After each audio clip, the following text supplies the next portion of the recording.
une guerre contre les malades et les mourants.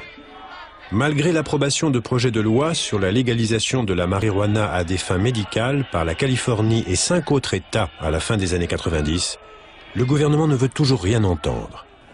En inscrivant la marijuana au tableau 1, le gouvernement dit qu'elle n'a pas d'utilité médicale, ce qui est faux, car ça fait 10 000 ans que toutes les cultures en font un usage thérapeutique. Quoi qu'en dise la législation américaine, le cannabis est depuis longtemps considéré comme un médicament efficace, sans danger et sans accoutumance. Pendant des milliers d'années, il a été prescrit par les plus grands médecins de leur temps. Il était utilisé pour la migraine, les douleurs chroniques et l'asthme, mais aussi pour l'accouchement, les spasmes musculaires et même la dépression. Aujourd'hui, il soulage également les patients souffrant de sclérose en plaques, d'un glaucome, du syndrome cachectique lié au VIH et de nausées provoquées par une chimiothérapie. Il est impossible de faire une overdose et de mourir, ce qui n'est pas vrai de l'alcool, de la nicotine, des barbituriques et de la morphine. Et c'est une substance que l'être humain peut utiliser pour différentes choses sans danger. Malgré cela, en 1998, dans des termes que n'aurait pas renié Harry Anslinger, voilà, il faudrait, je crois, sortir de la logique de l'anarchie dans laquelle on est, parce qu'aujourd'hui, on est laxiste. Voilà. Moi, en réalité, je trouve qu'aujourd'hui, la loi de 70, puisqu'elle est inappliquée, parce que sans doute est-elle inapplicable, parce qu'elle est prohibitionniste, elle conduit au laxisme, à la dérive. La République n'a pas le droit de fermer les yeux sur ce qui se passe aujourd'hui en matière de consommation cannabique. Vous savez très bien, Daniel Valdon, que les gens vont dire, si on autorise la vente de cannabis, eh bien, ça va être la porte ouverte pour le passage à d'autres drogues plus dures. Je pense que cette crainte, si elle est agitée, c'est surtout pour faire peur. Quand on n'a pas beaucoup d'arguments, on a tendance à faire l'épouvantail. Moi, je ne crois pas aujourd'hui qu'on passe automatiquement du cannabis, surtout s'il était consommé de manière plus, je dirais, réglementée et moins dangereuse, qu'on passerait immédiatement à la cocaïne. Hélas, il y a des gens qui consomment de tout. Alors ça, c'est le cas aujourd'hui avec la loi de 70. A-t-on des statistiques confirmant que la consommation du cannabis est la porte ouverte aux drogues dures? Vous avez envie de... Oui, on a des statistiques qui infirment cette hypothèse dite de l'escalade déjà depuis 1978, ce qui ne veut pas dire qu'il faille là aussi banaliser les effets du cannabis sur la trajectoire individuelle. Mais très clairement, les facteurs qui vont faire des consommations de cocaïne, des consommations d'héroïne, des consommations d'amphétamines, etc., sont des facteurs qui ne dépendent pas de la consommation de cannabis toute seule. Catégorique, parce qu'alors là, il doit y avoir un mètre cube, et c'est toujours un objet de débat. Il suffit de lire vraiment la littérature socio-épidémiologique pour se rendre compte que vraiment cette théorie de l'escalade a été vendue, si j'ose dire, pour effrayer un petit peu les gens du style qui s'injecte un œuf va s'injecter un bœuf, et ça a marché. Scientifiquement parlant, ce n'est pas le cas. Alors en même temps, ce qui ne veut pas dire, encore une fois, que ça soit bon, ces usages précoce et de plus en plus intense. Et c'est bien pour ça que quels sont à la fois les moyens de protéger la population, mais de l'informer, notamment à ce jeune âge-là. Parce qu'on peut le faire avec quantité de choses. Il y a une étude récente de l'INSERM de Bordeaux sur le rat qui a montré que le sucre était une drogue extrêmement dangereuse. On a même réussi, les chercheurs ont même réussi à réverser la dépendance à la cocaïne en rendant les rats addicts au sucre. C'est-à-dire que dans cette étude sur le rat, le sucre est une drogue plus dangereuse que la cocaïne elle-même. Ça a été confirmé par une étude de Miami, de Cobb et de son équipe, auprès des rats aussi. Donc, bien évidemment... Ce qui veut dire que toutes ces études sur les rats et les souris, pour vous, ne sont jamais transposables à l'homme, c'est ça ? Elles sont transposables avec énormément de prudence. Énormément de prudence. On voit dans les publications scientifiques parler de rats toxicomanes, de souris schizophrènes, de choses comme ça. Il faut évidemment prendre ça avec des pincettes. Ce sont des modèles animaux tout à fait limités dans leurs implications, qui sont tout à fait intéressants pour faire avancer les recherches, mais il faut évidemment s'en méfier quand on l'applique à l'homme. Quand on parle de l'escalade, quand on entendait dire, c'est une chose qui, dans la réalité, existe, mais aussi pour des raisons sociologiques. C'est-à-dire que quelqu'un qui va aller acheter du cannabis aujourd'hui a de facto affaire à tout un monde clandestin. Il va se retrouver en face de dealers, il va se voir proposer de la cocaïne, de l'héroïne, des choses comme ça. Et ça joue aussi. C'est-à-dire que le statut légal des substances va jouer un grand rôle dans ce qui, secondairement, va apparaître comme un effet pharmacologique. Alors, ouais, alors, vous anticipez un peu sur le débat que je souhaiterais... Non, mais c'est intéressant, vous avez bien entendu, vous anticipez un peu. Pour vous, il peut y avoir effectivement un effet d'escalade, mais pas dans le sens où on l'entend, c'est-à-dire pas au sens pharmacologique, mais au sens sociologique. En 2004, l'INSERM disait la même chose que vous, qu'effectivement, on ne peut pas forcément transposer cette étude qui a été faite sur des animaux aux êtres humains. Une autre chose qui est évidente, hein, c'est qu'on a un certain nombre de drogues illicites, ce qu'on appelle des drogues, qui est un terme qu'on ne devrait plus employer, parce qu'il n'y a aucune différence pharmacologique alors entre ce qui serait des drogues, ce serait des médicaments, ce serait des substances psychoactives légales comme l'alcool et le tabac. La seule drogue interdite, le seul produit illicite qui donne lieu à une consommation de masse, c'est le cannabis. On est à 13,5 millions de personnes en France qui disent en avoir utilisé. Donc forcément, le petit 1% de ceux qui utilisent de l'héroïne une fois dans leur vie ont pris du cannabis avant. Oui. Donc le cannabis est une drogue qui est dangereuse quand on en abuse. Mais je dis seulement, on peut consommer du cannabis avec modération. Comme on peut consommer de l'alcool avec modération, des tranquillisants avec modération, mais aussi qu'on peut consommer avec excès. Et dans un système de légalisation, on ne lutte plus contre l'usage, on ne vise plus l'abstinence, on lutte contre l'abus. Car qu'est-ce qui est dangereux pour la santé? C'est les abus de ceux qui se conduisent en état de défonce. Dans mon système, il est hors de question que l'on tolère qu'on puisse tuer son prochain parce qu'on a fumé du cannabis. Donc il y aura un contrôle du cannabis au volant. La seule différence avec le système actuel, c'est qu'on créera un seuil d'ivresse cannabique, alors qu'aujourd'hui, avec la loi Perben, il n'y a pas de seuil. Un nanogramme, et moi j'ai des tas de clients que je défends, qui sont arrêtés au bord des routes, qui étaient dans leur état normal, mais comme ils ont fumé du cannabis il y a 15 jours, ils sont toujours positifs au test salivaire, et donc ça, c'est des excès de la prohibition. Mais le principe est bon, on ne tolère pas qu'on nuise à la société ou au tiers parce qu'on est consommateur de cannabis. Donc on a des devoirs, on n'a pas que des droits. Ça, c'est la santé publique, si je puis dire. Oui.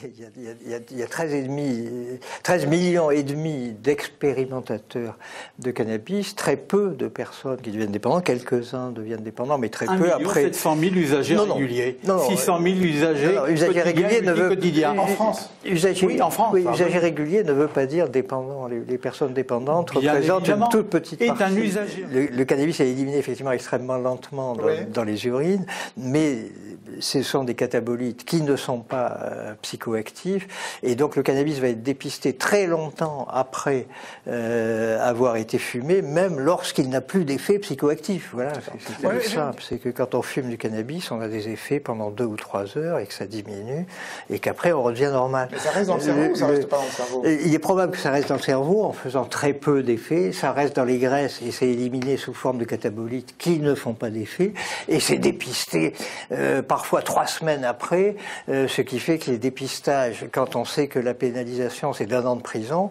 c'est tout à fait problématique. Oui, voilà. Mais la réalité, c'est qu'on arrive à une situation extrêmement paradoxale. On sait, le cannabis, c'est effectivement un danger sur la route, mais ce danger est inférieur à celui de l'alcool à dose légale, je le redis. Or, l'usage de cannabis au volant est puni de 2 ans de prison, de 2 ans d'emprisonnement. Pourquoi l'usage de cannabis au volant, qui est moins dangereux que l'usage à dose illégale, est puni de 2 ans d'emprisonnement, alors qu'en dessous de 0,5 g, on a le droit de le faire. L'alcool au volant est condamné aussi. Non, pas au-dessous de 0,5 g. Donc pourquoi? Parce que fumer du cannabis chez soi, c'est 1 an de prison. Donc il fallait bien que ce soit plus. Donc on voit bien comment une loi, dont on nous dit elle est anodine, puisqu'elle n'est pas appliquée, entraîne en conséquence toute une série de mesures totalement absurdes, et qu'on est dans un monde kafkaïen où on se retrouve avec des lois dont plus personne ne peut les justifier. Il y a bien un moment où il va falloir revenir en arrière. On va se retrouver avec le cannabis, avec 13,5 millions de personnes qui disent en avoir consommé, pas très loin de la situation des États-Unis au moment de la prohibition de l'alcool. Ça pose trop de problèmes pour que la loi puisse être maintenue. Alors...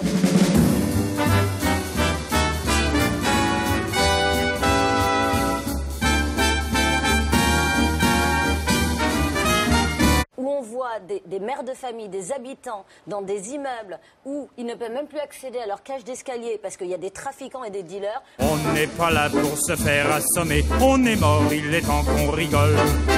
Si vous flanquez les ivrognes à la porte, il doit pas vous rester beaucoup de monde. Personne ne veut de dealer en bas de chez soi, dans la rue. Il vaut quand même mieux un établissement où tout est légal et contrôlé par les autorités locales. Je pense que c'est un système dont on devrait être fier. C'est ce que je dis toujours, c'est les trafiquants qui font régner l'ordre. La police n'est qu'un élément de désordre dans cet ordre-là. C'est ça qu'il faut bien comprendre. Et le maire de Sevran dit, ça se finira, la guerre a déjà commencé. C'est-à-dire qu'aujourd'hui, tu te souviens Nicolas, quand j'annonçais que ça finirait par une guerre, on me riait au nez. Aujourd'hui, le maire de Sevran explique que pour mener la répression contre les trafiquants, c'est déjà par hélicoptère qui dirige les troupes au sol. Et le maire de Sevran, ancien communiste... qui appelle les Verts au secours de ces thèses... Mais parce que... je trouve ça extraordinaire. Mais c'est parce que la réalité me rattrape.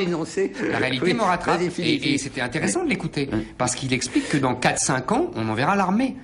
Parce qu'on n'aura plus d'autre solution.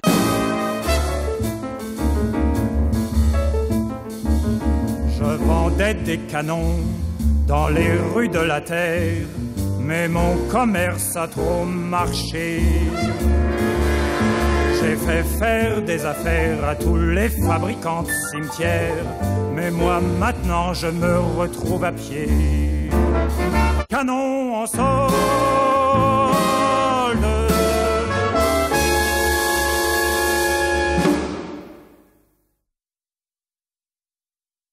En quoi on casse le trafic en légalisant, pardonnez-moi, s'il y a un domaine, attendez, s'il y a un domaine où on sait que la nature a vraiment horreur du vide, c'est celui du trafic. Et donc, quand on trafique plus du hache, on trafique autre chose. Donc, l'argument d'ordre public m'a toujours paru spécieux, non ? Non, quand on retire au crime organisé un marché de 2 à 4 milliards d'euros, il n'a plus ce marché, et ce marché va à quelqu'un d'autre. Alors c'est sûr qu'ils pourront se livrer à des infractions diverses et variées, et notamment faire du trafic de cocaïne et d'héroïne. Ça existe déjà avant la légalisation contrôlée, le trafic de cocaïne et d'héroïne, c'est dans leur système. En termes de santé publique, quand une substance est légale, qu'elle est contrôlée, qu'elle est accompagnée d'un accompagnement sanitaire et social, à mon avis, la société s'en tire beaucoup mieux qu'avec une guerre judiciaire, policière et douanière. Beaucoup des petits trafiquants sont des gens qui gagnent 1000 à 1500 euros par mois. Donc demain, s'ils avaient un travail, c'est évident que si on leur offrait la possibilité de gagner légalement 1400 euros, 1500 euros par mois avec la sécu, les vacances, etc., ils seraient peut-être dans un autre contexte.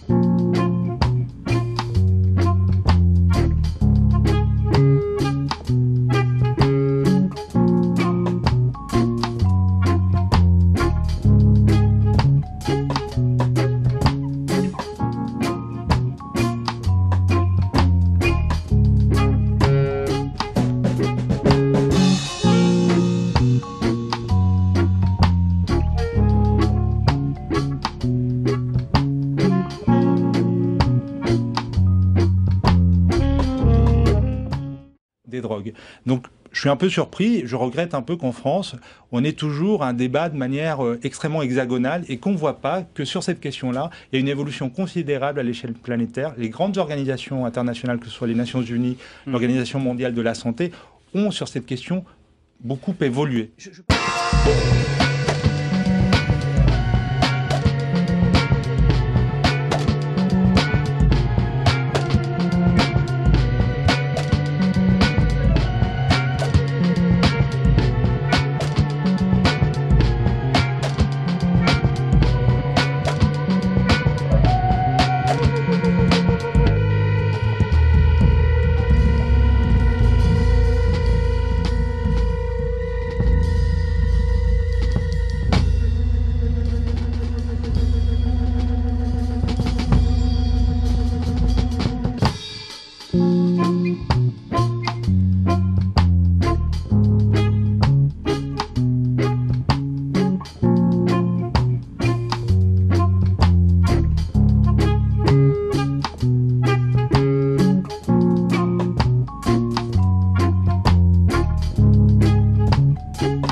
Les gens sont dans une situation terrible. On est arrivé même à ce que des enfants ne puissent plus aller en cours de récré parce que les enseignants avaient peur des coups de feu. Donc depuis 2 mois, on demande la police en permanence. Quand on voit cette semaine encore un gars qui est mort d'une balle dans la tête en plein jour à Pantin lié au trafic, je pense qu'à des endroits, il faut des forces qui s'interposent entre ces groupes pour faire en sorte qu'il n'y ait pas de tir, qu'il n'y ait pas de violence, pour faire baisser cette violence. Donc voilà, j'ai dit il faut un système de casque bleu. On envoie bien des gens partout dans le monde pour arrêter que les gens se tapent dessus. Mais si on ne sort pas de la prohibition, si le trafic continue de se structurer de façon mafieuse avec les armes, etc., dans 3-4 ans, ça va aller très vite. Bientôt, ça sera des groupes de l'armée qui interviendront.